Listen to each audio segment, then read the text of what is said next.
اعوذ باللہ من الشیطان الرجیم، بسم اللہ الرحمن الرحیم۔ السلام علیکم، میں ہوں اظہر نیاز اور آج ہے 21 مئی۔ یا اللہ تیرا شکر کہ تو نے آج کا دن دکھایا۔ مولا کریم ہمارے آج کے دن کو گزشتہ کل سے اچھا کر دینا اور ہمارے آنے والے دنوں کو اپنی رحمتوں اور برکتوں سے بھر دینا۔ 21 مئی میں جہاں اور بہت سارے واقعات ہیں، وہاں آج دو اہم دن ہیں۔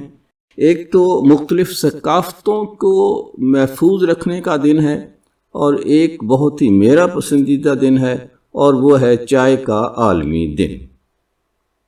چھوڑ آیا تھا میز پر چائے، یہ جدائی کا استعارہ تھا۔ توقیر عباس صاحب کا شعر ہے۔ پروگرام پیش خدمت ہے آج تاریخ کے آئینے میں۔ کیا صبح کی گرم چائے کی پیالی افغانستان میں تباہ ہونے والے وہ قدیم مجسمے اور بحر اوقیانوس کے اوپر تنہا پرواز کرنے والی ایک خاتون کے درمیان کوئی تعلق ہو سکتا ہے؟ دیکھنے میں تو واقعی یہ سب بالکل الگ الگ، بلکہ ایک دوسرے سے بالکل ہی مختلف باتیں لگتی ہیں۔ بالکل، لیکن اگر کیلنڈر پر 21 مئی کی تاریخ کو دیکھا جائے تو یہ تمام یہ بظاہر بکھرے ہوئے واقعات اچانک ایک ہی لڑی میں پروئے ہوئے نظر آتے ہیں۔ اور یہی تو سب سے دلچسپ بات ہے۔ ایسا ہی ہے۔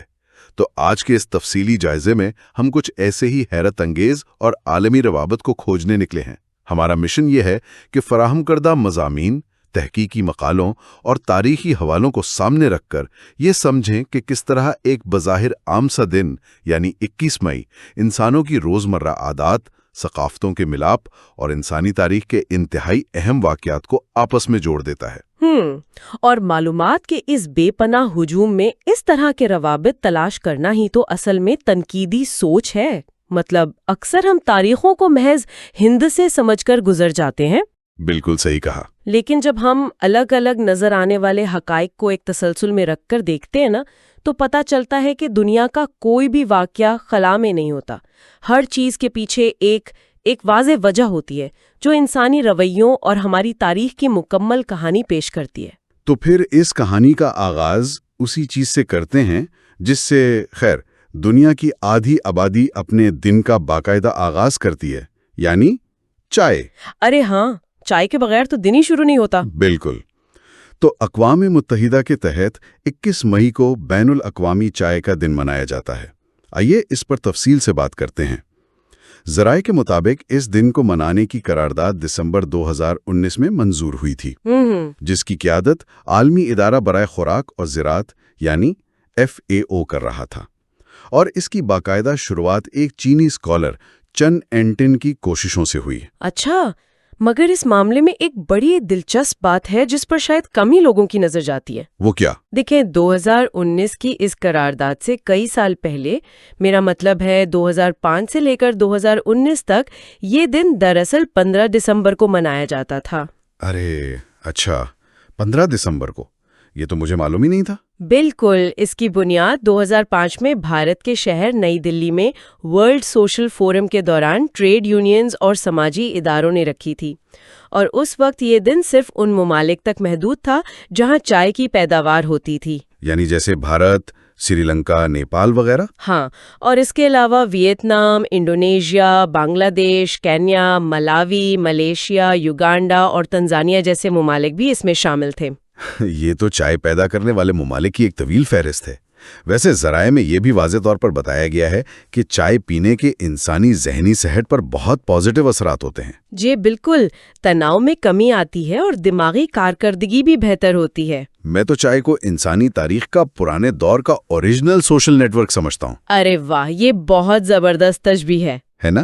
کیونکہ لوگ صدیوں سے چائے کی پیالی پر بیٹھ کر ایک دوسرے سے جڑتے ہیں، کہانیاں سناتے ہیں۔ لیکن یہاں ایک سوال ابھرتا ہے میرے ذہن میں۔ پوچھیے۔ اگر چائے اتنی ہی سکون دینے والی چیز ہے اور اس کا سارا تعلق ذہنی سکون سے ہے، تو اس عالمی دن کا سارا محور کسانوں کے حقوق، غربت کے خاتمے اور فیئر ٹریڈ جیسی انتہائی سنجیدہ حقیقتوں پر کیوں ہے؟ یہ واقعی ایک اہم سوال ہے، اور اس کا جواب عالمی معیشت کی حقیقتوں میں چھپا ہے۔ اسے اگر بڑی تصویر سے جوڑیں تو چائے محض ایک تسکین بخش مشروب نہیں ہے، بلکہ یہ دنیا کی سب سے بڑی اور پیچیدہ معیشتوں میں سے ایک ہے۔ صحیح. تو جب ہم فیئر ٹریڈ یعنی منصفانہ تجارت کی بات کرتے ہیں تو اس کا عملی مطلب کیا ہے؟ اس کا مطلب یہ ہے کہ عالمی سپلائی چین کے اندر ایک توازن قائم کیا جائے. تھوڑا اور آسان کر کے بتائیں اسے. دیکھیے، فرض کریں کینیا یا نیپال کے کسی پہاڑی علاقے میں ایک مزدور سارا دن چائے کی پتیاں چنتا ہے. جب وہ پتی پیک ہو کر دنیا کے کسی بڑے شہر کے سپر مارکیٹ میں پہنچتی ہے تو اس کی قیمت میں بے پناہ اضافہ ہو چکا ہوتا ہے، لیکن اس منافع کا 1% حصہ بھی اس کسان تک نہیں پہنچتا. یعنی وہ بڑی ملٹی نیشنل کمپنیاں جو اس کی پیکنگ کر رہی ہیں وہ سارا منافع لے جاتی ہیں، اور جس نے دھوپ میں جل کر وہ پتی چنی وہ وہیں کا وہیں رہ جاتا ہے. بالکل ایسا ہی ہے. فیئر ٹریڈ ایک ایسا نظام ہے جو مطلب یہ یقینی بنانے کی کوشش کرتا ہے کہ اس پوری زنجیر میں سب سے نچلے درجے پر موجود محنت کش کا استحصال نہ ہو. کم از کم اتنی رقم ضرور ملے جس سے وہ اپنے خاندان کو پال سکے. جی بالکل، بچوں کو تعلیم دے سکیں. جب اقوام متحدہ یا ٹریڈ یونینز اس دن کو مناتے ہیں تو ان کا مقصد چائے کے کپ کی وہ رومانوی تصویر دکھانا نہیں ہوتا، بلکہ اس استحصال کو سامنے لانا ہوتا ہے. ہاں، وہ حکومتوں پر دباؤ ڈالتے ہیں کہ چائے کی پیداوار کو پائیدار بنایا جائے تاکہ بھوک اور غربت جیسی بنیادی بیماریوں کا علاج ہو سکے. یہ بات واقعی اس مشروب کو دیکھنے کا نظریہ مکمل طور پر بدل دیتی ہے. یعنی جو چائے ہم صبح بڑے سکون سے پیتے ہیں اس کی قیمت دراصل کوئی اور اپنی مشقت سے چکا رہا ہوتا ہے. بالکل. خیر، ہم نے بات کی کہ عالمی تجارت کیسے مقامی کسانوں کا معاشی استحصال کر سکتی ہے، لیکن تاریخ میں ایک اور طرح کا استحصال بھی ہوتا ہے جو میرا خیال ہے اس سے کہیں زیادہ خطرناک ہے. آپ ثقافتی استحصال کی بات کر رہے ہیں؟ بالکل، جب کسی کی ثقافت اور اس کی تاریخ کو ہی مٹانے کی کوشش کی جائے. یہ بات ہمیں 21 مئی کے ایک اور بہت بڑے عالمی دن کی طرف لے جاتی ہے، ثقافتی تنوع برائے مکالمہ اور ترقی کا عالمی دن، جو 2002 میں اقوام متحدہ اور یونیسکو نے شروع کیا تھا. جی، اور عام طور پر لوگوں کا خیال ہوتا ہے کہ اقوام متحدہ کی یہ دن بس کچھ بیوروکریٹس کمروں میں بیٹھ کر یوں ہی طے کر دیتے ہیں. ہاں، اکثر ایسا ہی لگتا ہے. لیکن حقیقت یہ ہے کہ اس مخصوص دن کے پیچھے 21ویں صدی کا ایک انتہائی ہولناک ثقافتی المیہ چھپا ہوا ہے. سال 2001 میں ہونے والا واقعہ؟ بالکل. 2001 میں طالبان نے بامیان کے 1500 سال پرانے بدھا کے عظیم الشان مجسموں کو دھماکہ خیز مواد سے اڑا دیا تھا. وہ مناظر واقعی رونگٹے کھڑے کر دینے والے تھے. مطلب دنیا نے ٹیلی ویژن پر براہ راست دیکھا کہ کس طرح صدیوں پرانی تاریخ کو چند لمحوں میں خاک میں ملا دیا گیا. بالکل، وہ بہت تکلیف دہ تھا. تو کیا ثقافتی تنوع کا یہ دن اسی صدمے کا براہ راست نتیجہ ہے؟ قطعی طور پر. اس واقعے نے پوری دنیا کی آنکھیں کھول دیں اور یونیسکو کو شدت سے یہ احساس دلایا کہ دیکھیں، اگر ثقافتی ورثے اور تنوع کو محفوظ کرنے کے لیے فوری قدم نہ اٹھایا گیا تو دنیا کے کئی رنگ ہمیشہ کے لیے مٹ جائیں گے. صحیح. اسی خوف کے پیش نظر نومبر 2001 میں ثقافتی تنوع پر ایک ہنگامی عالمی اعلانیہ جاری کیا گیا اور پھر 2002 میں باقاعدہ طور پر 21 مئی کو اس مقصد کے لیے وقف کر دیا گیا. لیکن ذرا رکیے، میں یہاں ایک اور پہلو پر بات کرنا چاہوں گا. آج ہم جس دور میں جی رہے ہیں اسے ہم گلوبلائزیشن یا عالمگیریت کا دور کہتے ہیں. بالکل. ہم دیکھتے ہیں کہ دنیا کے ہر بڑے شہر میں اب ایک جیسے فاسٹ فوڈ برانڈز ہیں، ایک جیسی ہی کافی شاپس ہیں، یہاں تک کہ لوگوں کے پہننے اوڑھنے کا انداز بھی ایک جیسا ہوتا جا رہا ہے. جی، ایسا ہی ہے. مجھے تو کبھی کبھی لگتا ہے کہ عالمگیریت دراصل مختلف ثقافتوں کو قریب لانے کی بجائے ایک بہت بڑے ہتھوڑے کی طرح کام کر رہی ہے جو تمام ثقافتوں کو توڑ کر ایک جیسا بنا رہی ہے. کیا یہ ثقافتی تنوع بچانے کا خواب ایک ہاری ہوئی جنگ نہیں لگتا؟ ارے، آپ نے بالکل وہی نقطہ اٹھایا ہے جو یونیسکو کی اس وقت سب سے بڑی پریشانی تھی. ان کے 2001 کے اعلامیے کا بنیادی مقصد ہی، یعنی اس کا کور پرپز ہی، ثقافتی تنوع کو عالمگیریت کے اسی خطرے سے بچانا تھا. عالمگیریت میں یہ خطرہ ہمیشہ رہتا ہے کہ طاقتور ثقافتیں جن کے پاس پیسہ اور میڈیا ہے وہ چھوٹی اور مقامی ثقافتوں کو نگل لیں. لیکن یہ عالمی دن اس بات پر زور دیتا ہے کہ ثقافتوں کے درمیان مکالمہ ہونا چاہیے. یہاں ایک بہت دلچسپ بات سامنے آتی ہے. مکالمے کا مطلب اپنی شناخت مٹانا نہیں ہے بلکہ پرامن طریقے سے ساتھ رہنا ہے. اور ذرائع میں یونیسکو کے ڈائریکٹر جنرل کوئیچیرو متسورا کا 2009 کا ایک بیان بھی شامل ہے. جی، جس میں انہوں نے کہا تھا کہ ثقافتیں یکسنگی یا مونولیتھک نہیں ہوتی۔ بالکل، اور اس مونولیتھک کے تصور کو سمجھنا بہت ضروری ہے۔ اس کا مطلب یہ ہے کہ کوئی بھی ثقافت پتھر کے کسی ایک بڑے ٹکڑے کی طرح جمی ہوئی نہیں ہوتی۔ وہ جامد نہیں ہوتی، وہ ہمیشہ دوسری ثقافتوں کے ساتھ رابطے میں رہنے سے، مطلب ان سے کچھ لینے اور انہیں کچھ دینے سے پروان چڑھتی ہیں۔ اگر ہم ان کے گرد دیواریں کھڑی کر دیں گے تو وہ گھٹ کر مر جائیں گی۔ اور ذرائع میں دی گئی مثالیں اس بات کو کس خوبصورتی سے ثابت کرتی ہیں کہ اس دن کو منانے کے انداز کتنے مختلف ہیں۔ جی، جیسے افریقی ملک بوتسوانا میں۔ ہاں، بوتسوانا میں اقلیتی نسل بات لوکوا کے دن منائے جاتے ہیں تاکہ ان کی منفرد روایات زندہ رہیں۔ اور اسکاٹ لینڈ کے شہر گلاسگو میں ایک نائجیرین مصنفہ ہیں فنیمی اوبیسیزن، جو تارکین وطن کی ثقافتوں کا جشن منانے کے لیے ایک تقریب کرتی ہیں۔ اور بات صرف یہیں تک محدود نہیں ہے۔ 2012 میں آرمینیا میں پنک آرمینیا تنظیم نے ایک پریڈ منعقد کی جس میں اقلیتوں کے حقوق اور ثقافت کو اجاگر کیا گیا۔ ارے واہ! اور تو اور برطانیہ کے ہاؤس آف لارڈز جیسی قدامت پسند جگہ پر ہندوستانی زبانوں کا باقاعدہ جشن منایا گیا۔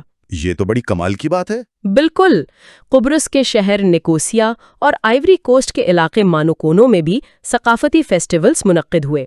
اور جرمنی کی 2018 کی ایک رپورٹ میں تو یہ ثابت کیا گیا ہے کہ ایک متنوع ثقافتی شعبہ معاشرے میں ہم آہنگی پیدا کرتا ہے۔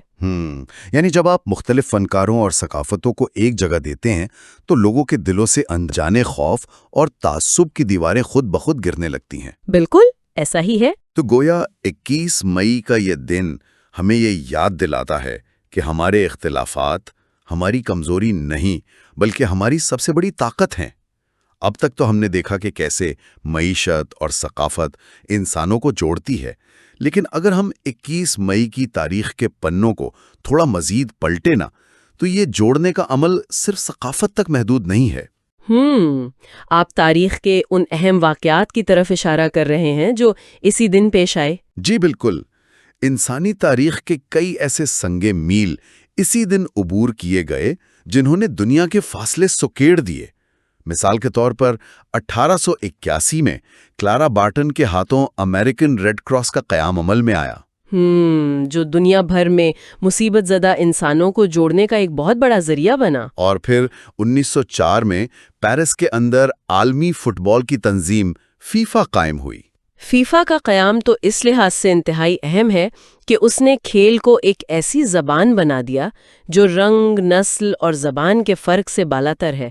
مطلب یہ پوری دنیا کو ایک میدان میں لا کھڑا کرتی ہے۔ بالکل، اور اگر فاصلے سکیڑنے کی بات ہو تو ہوا بازی کے وہ کارنامے کیسے بھولے جا سکتے ہیں جو اسی تاریخ کو انجام پائیں؟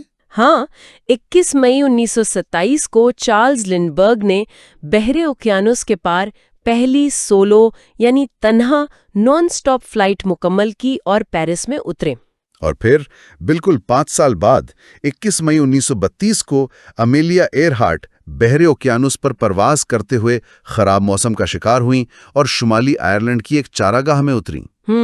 اور اس طرح وہ بحر اوقیانوس کو تنہا عبور کرنے والی پہلی خاتون بن گئی۔ پتہ ہے، آج کے دور میں جب ہم جہاز میں بیٹھتے ہیں اور چند گھنٹوں میں آرام سے دوسرے براعظم پہنچ جاتے ہیں تو شاید ہمیں ان کارناموں کی شدت کا اندازہ نہیں ہوتا۔ ذرا سوچئے 1920 اور 30 کی دہائی میں جب ٹیکنالوجی اتنی ابتدائی شکل میں تھی۔ جی، نہ کوئی جی پی ایس تھا اور نہ آج جیسا جدید ریڈار۔ بالکل، ایک انسان اکیلا ایک چھوٹے سے جہاز میں انجن کے شور کے ساتھ ایک خوفناک اور طوفانی سمندر کے اوپر اڑ رہا ہے۔ اس واقعے نے اس وقت کے انسان کی نفسیات پہ کیا اثر ڈالا ہوگا؟ اس نے انسانوں کو یہ احساس دلایا ہوگا کہ دنیا کی سرحدیں اب ناقابل تسخیر نہیں رہیں۔ بالکل درست کہا آپ نے۔ لنڈبرگ اور ایئرہارٹ کی پروازیں محض تکنیکی کامیابیاں نہیں تھیں، انہوں نے انسانی دماغ کے اندر موجود فاصلوں اور ناممکن ہونے کے تصور کو ہمیشہ کے لیے توڑ دیا۔ لیکن دیکھیں، یہاں تصویر کا ایک دوسرا رخ بھی ہے۔ وہ کیا؟ جہاں ایک طرف انسان ہواؤں کو فتح کر رہا تھا اور دنیا قریب آ رہی تھی، وہیں 21 مئی کی تاریخ نے کچھ ایسے المناک واقعات بھی دیکھے جنہوں نے اسی جڑی ہوئی دنیا کو غم اور صدمے میں مبتلا کر دیا۔ ہاں، ذرائع اس طرف بھی اشارہ کرتے ہیں۔